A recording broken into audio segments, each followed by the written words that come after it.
Okay, 9.5 notes, box plots and outliers, page 11.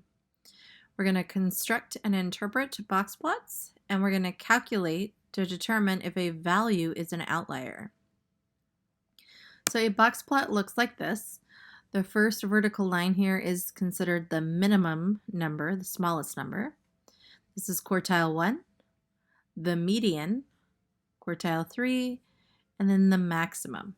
It doesn't really matter how wide your box is, but the length of it matters because that is showing on the number line the distance between your minimum and your maximum. So your calculator can make a box plot for you. You go Stat, Edit, and type in your data. And then you go second y equals, that is your stat plot.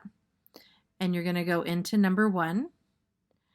And then you're going to turn it on and choose the box plot. I always use the first one because it shows outliers, the second one does not. To see it, you don't just hit graph, you won't see anything that way. Instead, you want to go zoom and then number 9 for zoom statistics. So number 1, how many hours of screen time do you have in a week based on age? So I sorted this based on student responses. For the students that were less than 18, this was their number of screen time. And then if they were 18 or older, this was their screen time in a week.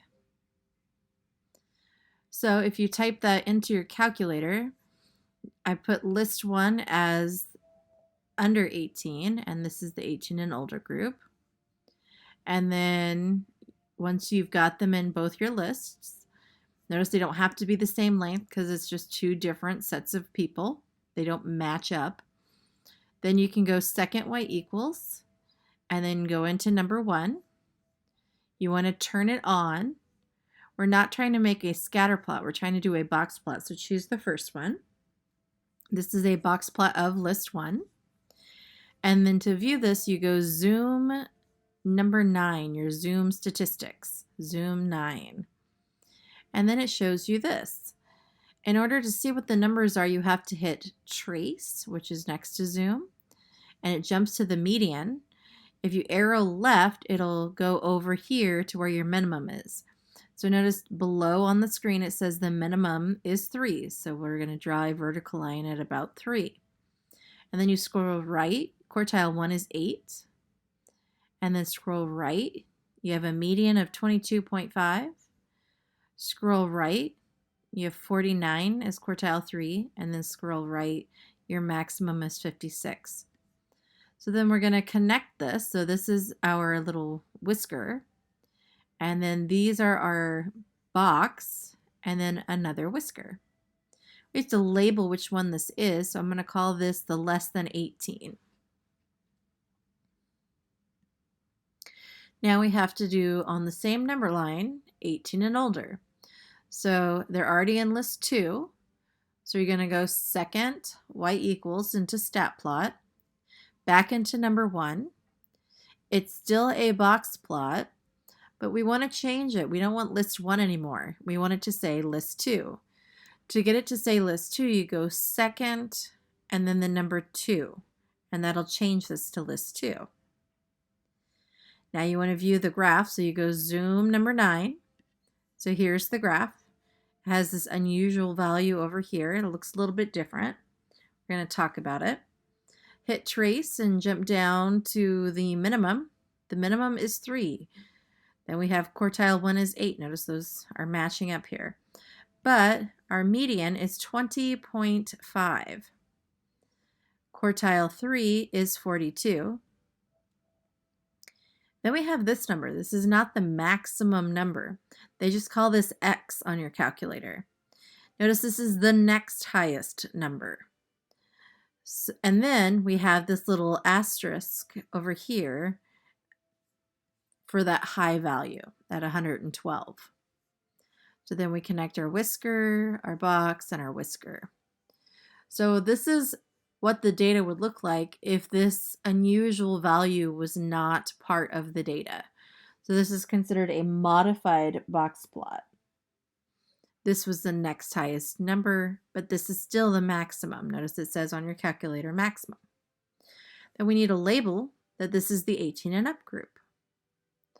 By putting two box plots on the number line, we can now compare the data pretty easily. So part C says which group has the higher average amount of screen time? Is it the 18 and older or the less than 18? Well, average, again, is like your median. So which one has the higher median, which is the center line? That would be the less than 18 group, because the median is higher. Part D, which group has the larger range? That's your max minus minimum. So notice this one goes from here to here, but this group goes from way over here to here. So the range is larger in the 18 and older group. You can always subtract these numbers to compare as well. That's up to you. Which group has the larger interquartile range? That's from quartile 3 to quartile 1, so that's the part inside the box.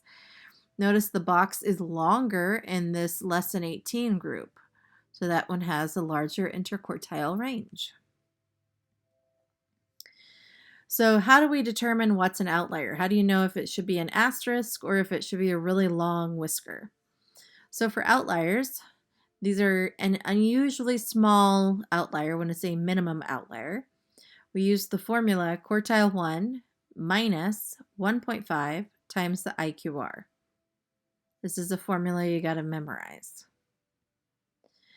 You can have a maximum outlier when it's an unusually large number, like our last example.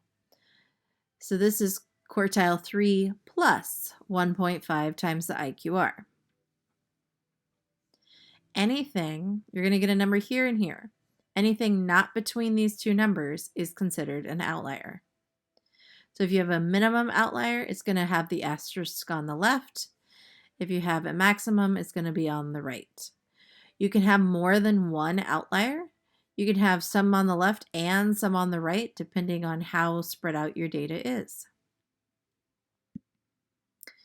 So number 2, it says the fuel economy of several 2014 vehicles is shown below. So again, we're going to type that into our calculator and then go stat for second y equals for your stat plot, and then graph the data in list 1. We're going to get a minimum of 13, which we could see from the data here. Quartile 1 is 18. Then we have 23, 28, and 66 is our maximum. And then we can graph it like this. We have to determine if there's any outliers. So we're going to use both formulas. You have to prove both. So the first one is quartile 1 minus 1.5 times the IQR. So quartile 1 is 18 minus 1.5 times the IQR is quartile 3 minus quartile 1. So 28 minus 18. If you prefer, you could put 10 there instead. So you do PEMDAS, 10 times 1.5 is 15, 18 minus 15 is 3. Notice there are no numbers less than 3, so there are no minimum outliers. Anything below this number would be considered an outlier. Now let's do the maximum. We have quartile 3 plus 1.5 times the IQR. Quartile 3 is 28 plus 1.5. And the IQR is still 28 minus 18, or you could put 10 there instead. So again, 10 times 1.5, that would be 15. So you're doing 28 plus 15, which is 43. Notice we do have a number greater than 43, so 66 is an outlier. So we're supposed to make the modified box plot now. So notice our minimum, quartile 1, median, and quartile 3 aren't moving. But our last whisker is not going to go all the way to 66. Instead, it's going to go to the next biggest number, which is 32. And then we'll have the asterisk over here at 66. So this is our modified box plot.